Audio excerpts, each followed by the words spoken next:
Hello friends, welcome to Nursing Current and Practical. So this is the part 2 continuation video of 2019 previous year paper of nursing officer. अगर आपने अभी तक पुरानी video नहीं देखा है तो देख लीजिए, चैनल को सब्सक्राइब भी कर लीजिए। वीडियो आने में थोड़ा डिले हो गया because I was not well, लेकिन after that I will try to be continue कि मैं लगातार आपके लिए वीडियो लेके आऊँ, क्योंकि काफ़ी सारी वैकेंसीज़ आ चुकी हैं नर्सिंग की। डीएसएसबी में भी नर्सिंग ऑफिसर की काफ़ी सारी वैकेंसीज़ आ गई हैं, as well as teachers and other post की भी वैकेंसीज़ हैं। अगर अभी तक आपने डीएसएसबी साइट को चेक नहीं किया है तो देख लीजिए, एंड अपना फॉर्म वगैरह की डेट भी आप एक बार चेक कर लीजिए। एंड आरआरबी और रेलवे में भी नर्सिंग ऑफिसर की काफ़ी वैकेंसीज़ आई हैं। अगर आपने आरआरबी चेक नहीं किया है तो वो भी एक बार चेक कर लीजिए। So without wasting any time we are preparing our exam. हमारा फर्स्ट क्वेश्चन है, sign in seen 1 week after an intrauterine fetal death due to irregular overlapping of cranial bone with liquefaction of brain matter। पूछा है, ये एक sign होता है जो ultrasound में ही दिखता है। ब्रेन कंप्रेस हो जाता है, उसके कारण overlapping of cranial bone overlap हो जाती हैं, and it's seen after 1 week of intrauterine fetal death. अगर एक हफ्ते के बाद ये साइन अल्ट्रासाउंड में नोटिस कर सकते हैं, and that is called Spalding sign. Next question है,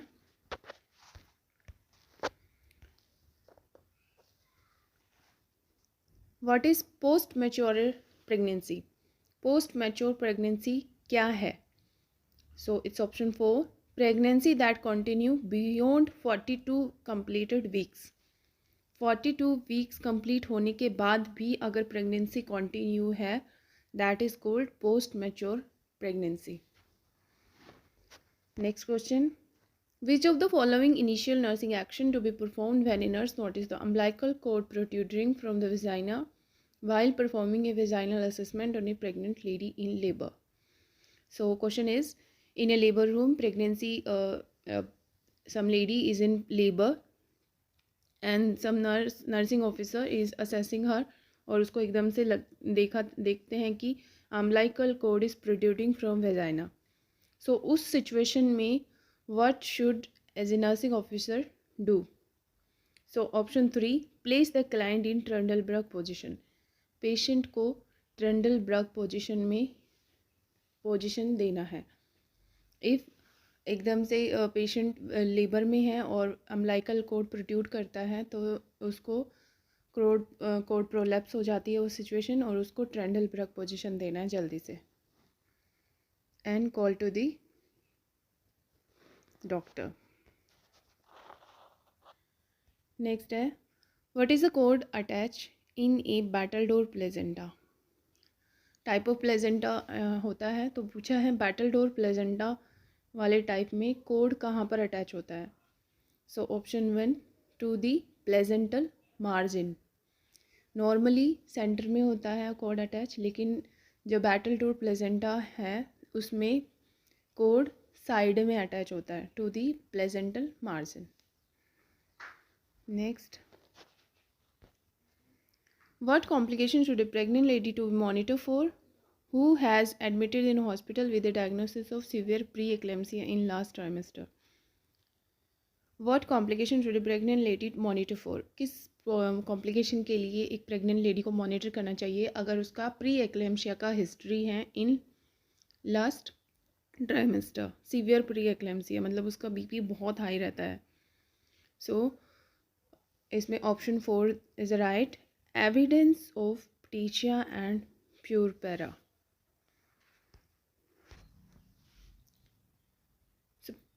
pterygia एंड puerpera क्या होता है? इसमें क्या होता है, जो छोटी छोटी स्मॉल ब्लड वेसल्स होती हैं that leaks blood under the skin के अंडर ब्लड लीकिंग करने लग जाती हैं, और वो जो लीकिंग ऑफ ब्लड है दैट इज़ उसका डायमीटर होता है 4 to 10 mm। अगर that is called pterygia। Leaking of blood under the skin is called pterygia, and उसका जो डायमीटर होता है 4 to 10 mm। अगर डायमीटर इज लेस देन 4 तो that is called puerpera। So अगर सीवियर प्री एक्लेम्पसिया की history in last trimester है तो पेशेंट शुड मॉनिटर फॉर टेजिया एंड प्यूरपेरा। नेक्स्ट क्वेश्चन है, which of the following initial nursing assessment has to be performed on a pregnant lady after attaching the electronic fetal monitor in labor room? Labour room में electronic fetal monitor attach करने के बाद pregnant lady के ऊपर, तो what is the initial action? Number 1, assess the baseline fetal heart rate. Baseline fetal heart rate check करना है। Next question है, using Naegele's rule determine the estimate date of delivery, EDD जिसको बोलते हैं, for over a pregnant lady who arrived at clinic for her first antenatal assessment. The first day of her LMP was 19 October 2018. आपको LMP का date दिया है, EDD बताना है। तो नेग्लीज जो रूल होता है उसमें 9 मंथ जो LMP होती है उसमें 9 month add, 9 month plus 7 days, अलग से 7 डेज ऐड करना है, उसके बाद EDD निकलता है। सो जो हमारा डेट है 19 अक्टूबर, 19 अक्टूबर में 9 मंथ जोड़ना है आपको एंड उसमें अलग से 7 डेज जोड़ना है। So July 26 will be the answer. Next question है, in which year was the declaration of the right of child adopted by the UN? UN ने किस ईयर में right of the child, declaration of right of the child adopt किया था? So that was 1959। UN क्योंकि children से related है, UNICEF से भी रिलेटेड क्वेश्चन पूछ लिया जाता है। UN जो चिल्ड्रन से रिलेटेड है उससे एक आधा क्वेश्चन पूछ लेते हैं हर साल। इससे लास्ट वाली वीडियो में भी एक क्वेश्चन आया था और अभी भी वो आंगनवाड़ी से समथिंग रिलेटेड था, और आज जो ये है that is UN child right of child से रिलेटेड है। सो इसको भी थोड़ा सा कम्युनिटी हेल्थ नर्सिंग से आता है ये question, so we should keep in mind. So United Nation ने right of the child declaration 1959 में अडोप्ट किया था। नेक्स्ट क्वेश्चन है,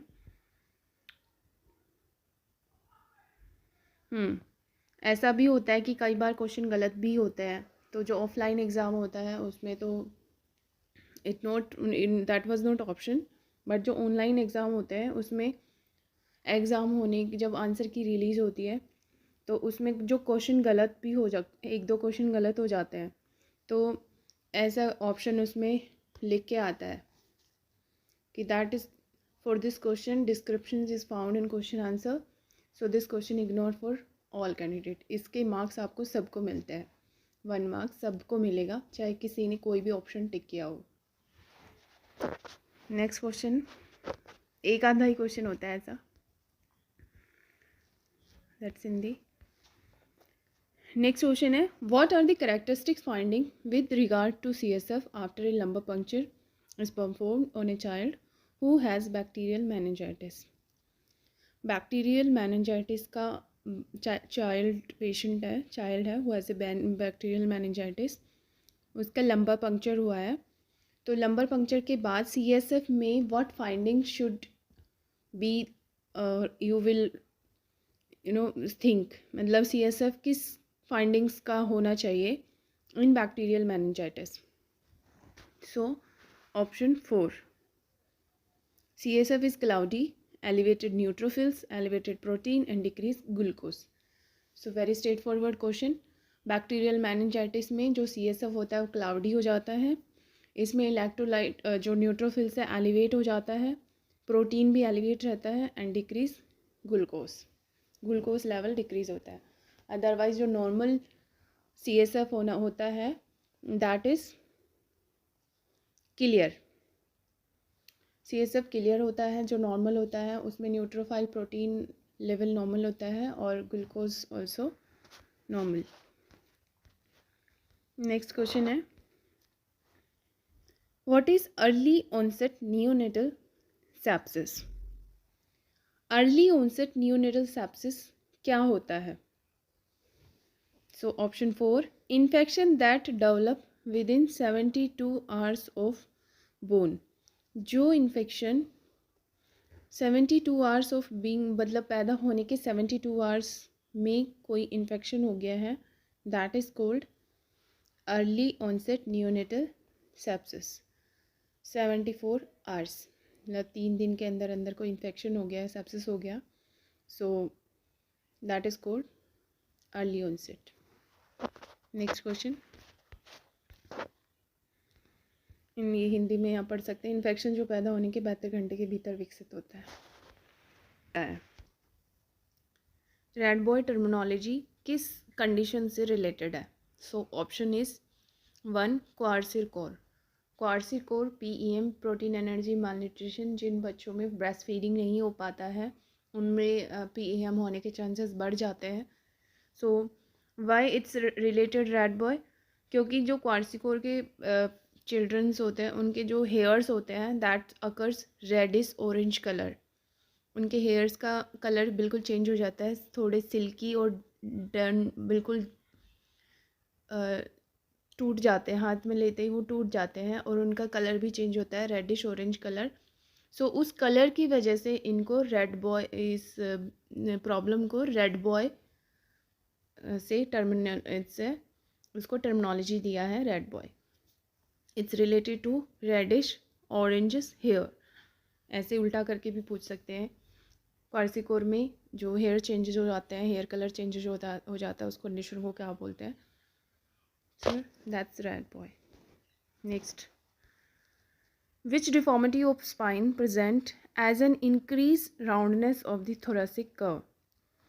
विच डिफॉर्मिटी ऑफ स्पाइन प्रेजेंट, कौन सी स्पाइन के किस डिफॉर्मिटी के कारण उस स्पाइन की राउंडनेस बढ़ जाती है?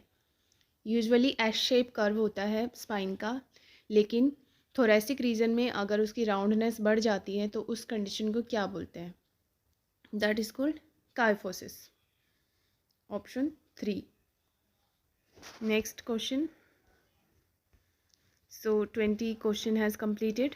अब इसको सबमिट कर दिया। सबमिट करने के बाद you will get another 20 question. 141।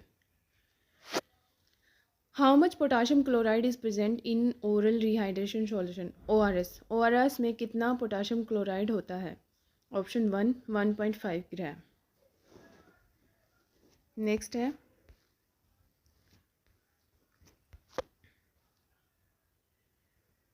Which of the following is a presenting symptom of a child with Hirschsprung disease? हमने पहले भी पढ़ा था। इस हिरसचस्प्रंग डिजीज़ का प्रेजेंटिंग सिम्टम्स क्या होता है? Option 3, ribbon like stool. अगर 24 आवर्स में पेशेंट जो बेबी है इट्स नो ही और she not able to pass stool और बिल्कुल ही रिबन लाइक स्टूल पास करता है, that is situation Hirschsprung disease. Next question, which of the following is not a nursing care aspect for a child with haemophilia? Nursing care aspect for a child with haemophilia. Haemophilia का जो patient है, child है, उसमें आप क्या advice नहीं करेंगे? Option 3, advice to get circumcised. So ये एडवाइस नहीं करना है जब तक कि हीमोफीलिया उसका ट्रीट नहीं हो जाता है, क्योंकि इट्स अ क्लॉटिंग डिसऑर्डर। सो ऐसी कंडीशन में सर्कमसाइज करने के लिए एडवाइस नहीं करना है। नेक्स्ट है, in which of the following neural tube defects there is a protrusion of meninges with spinal tissue and CSF? It's a neural tube defect, spine का डिफेक्ट होता है ये बच्चों में, जिसमें जो meninges होती हैं स्पाइनल टिश्यू के साथ और CSF के साथ बाहर की तरफ प्रोट्रूड होती हैं, उनका जो स्पाइन है फॉर्मेशन कंप्लीट नहीं हो पाता है। So that is a condition of meningomyelocele. Meningocele होता है, मेनिंजोमाइलोसील होता है, दो सिचुएशन होती हैं and these are the neural tube defect. Number 4, अगर मेनिंजेस के साथ स्पाइनल टिश्यू और CSF भी बाहर की तरफ प्रोट्रूड है, दैट इज़ मेनिंजोमाइलोसील। नेक्स्ट है, that is also wrong question. इसका भी मार्क्स सभी को 1+ मिला था. बट ये क्वेश्चन ही गलत दिया होगा उन्होंने. नेक्स्ट क्वेश्चन है, which of the following is the correct sequence for phase of bacterial growth curve. Correct sequence for phase of bacterial growth curve का क्या है? सो option 2, lag, log, stationary and decline. Next question, which of the following is the correct sequence for phase of bacterial growth curve. Bacterial growth curve phase में कौन सा sequence correct है? सो option 2, lag, log, stationary and decline. ये क्या होता है? जो bacterial growth curve होती है उसमें 4 फेजेस होती हैं. First one is lag phase. Lag phase में क्या होता है? बैक्टीरिया बॉडी के अंदर एंटर करता है एंड स्टार्ट टू अडेप्टेशन. जो जितना टाइम लगता है that is called lag phase. Body के अंदर एंटर करना और अडेप्ट होना, that is lag phase. Then log phase. Adaptation के बाद बैक्टीरिया स्टार्टेड डिवीज़न. अपनी सेल्स उसका डिवीज़न होने लगता है for the particular time, that is called log phase और इसको जनरेशन टाइम भी बोलते हैं. Third one is stationary. Stationary में क्या होता है? It's a physiological changes in bacterial cell. वो कुछ टाइम के लिए स्टेगनेंट हो जाती हैं, they don't divide. So that's phase is called stationary. And decline. And decline phase में दे स्टार्टेड डिक्लाइन, मतलब उनकी डेथ होनी शुरू हो जाती है. That phase is called decline. So lag phase, log phase, stationary and decline. Next question, how are gram stain result differentiate between gram positive bacteria and gram negative bacteria. Gram stain के through कैसे differentiate करते हैं gram positive and gram negative bacteria. So number 1, gram positive bacteria result are in purple and gram negative result are pink. Next question, choose the correct statement for ट्राउजी sign. Trousseau sign के लिए कौन सी statement correct है? Option 1, ischaemia induces carpal spasm by inflating the blood pressure curve. अगर BP apparatus arm में जो BP sphygmomanometer बांध के अगर उसको इन्फ्लेट करते हैं तो 20 mmHg मुश्किल से पहुंचने के बाद पेशेंट की जो कार्पल स्पैज्म हो जाता है, इश्चीमिया होने के कारण कार्पल स्पैज्म हो जाता है. That sign is Trousseau sign. और ये हाइपोकैल्सीमिया कंडीशन में होता है. अगर कैल्शियम लेवल कम है उन पेशेंट्स में Trousseau sign are present. Next है, mister X underwent bariatric surgery and develop iron deficiency associated with dumping syndrome. किसी पेशेंट का ब्रियाट्रिक सर्जरी हुआ है और उसको आयरन डेफिशिएंसी अनीमिया के कारण अनीमिया भी हो गया है एसोसिएटेड विद डंपिंग, और डंपिंग सिंड्रोम भी हुआ है. Identify the reason for iron deficiency anaemia for mister X. So answer 3, poor absorption of calcium and iron due to surgery. Surgery के कारण उनमें कैल्शियम एंड आयरन एब्जॉर्प्शन नहीं हो पाता है क्योंकि उनके इंट्रिंसिक जो फैक्टर्स होते हैं वो नहीं होता उसमें, और इसकी वजह से आयरन डेफिशिएंसी अनीमिया हो जाता है. Next, which part of body release catecholamine in response to stress. Stress में जो कैटेकोलामाइन हार्मोन होता है वो कौन सा पार्ट रिलीज़ करता है? That is adrenal medulla. Number 2, which part of body release catecholamine in response to stress? Adrenal medulla. Next, what is telangiectasia? Number 1 is option, dilated superficial cutaneous small blood vessel. एकदम कईयों की skin redness सी होती है, छोटी छोटी उसमें redness आपको दिखाई देती है. अगर उसको पिन लगाएंगे, किसी छोटा सा पिन लगाएंगे वहाँ पे रेडनेस आ जाएगी. That is a situation of telangiectasia. ये किसी सिचुएशन में मतलब कंडीशन में होता है। Next question is presence of clot and inflammation in a vein are features of which of the following option. Vein में अगर क्लोट और इन्फ्लामेशन है तो उस कंडीशन को क्या कहते हैं? What is the following? Option में से बताना है। So right option is thrombophlebitis, that is called thrombophlebitis. Inflammation ये अगर कैनुला लगने के 2-3 दिन के बाद वेन्स स्वेलिंग हो जाता है, presence of clot and inflammation, तो उसको फ्लेबाइटिस बोलते हैं। और यहाँ पे क्लोट आ गया तो thrombophlebitis. Next question, which of the following statement is not related to compensatory stage in shock?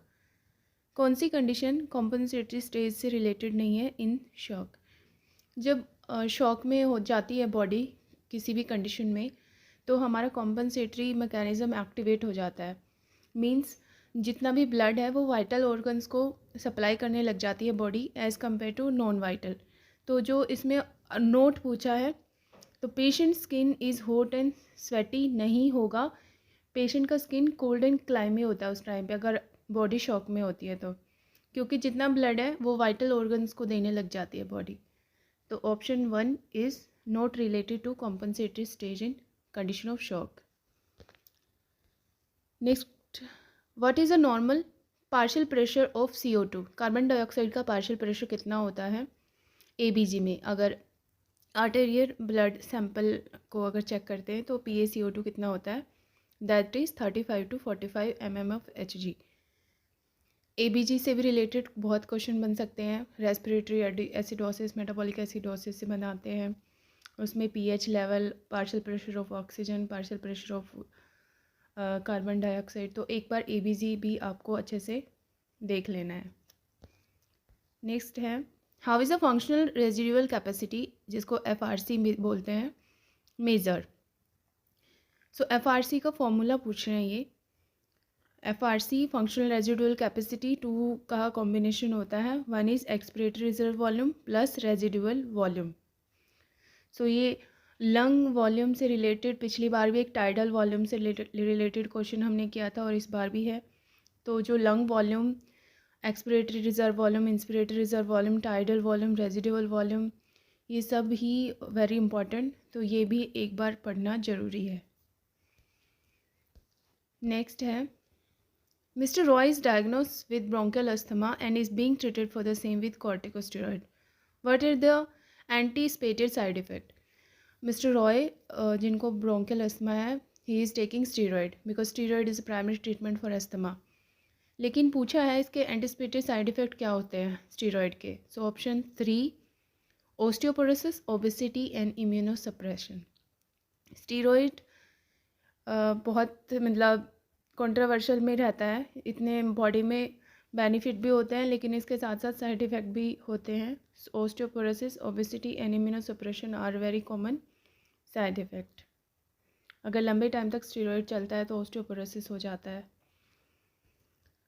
Next है, if a nurse evaluate an ECG and find saw tooth P wave, then what would be the diagnosis? Again ECG related question.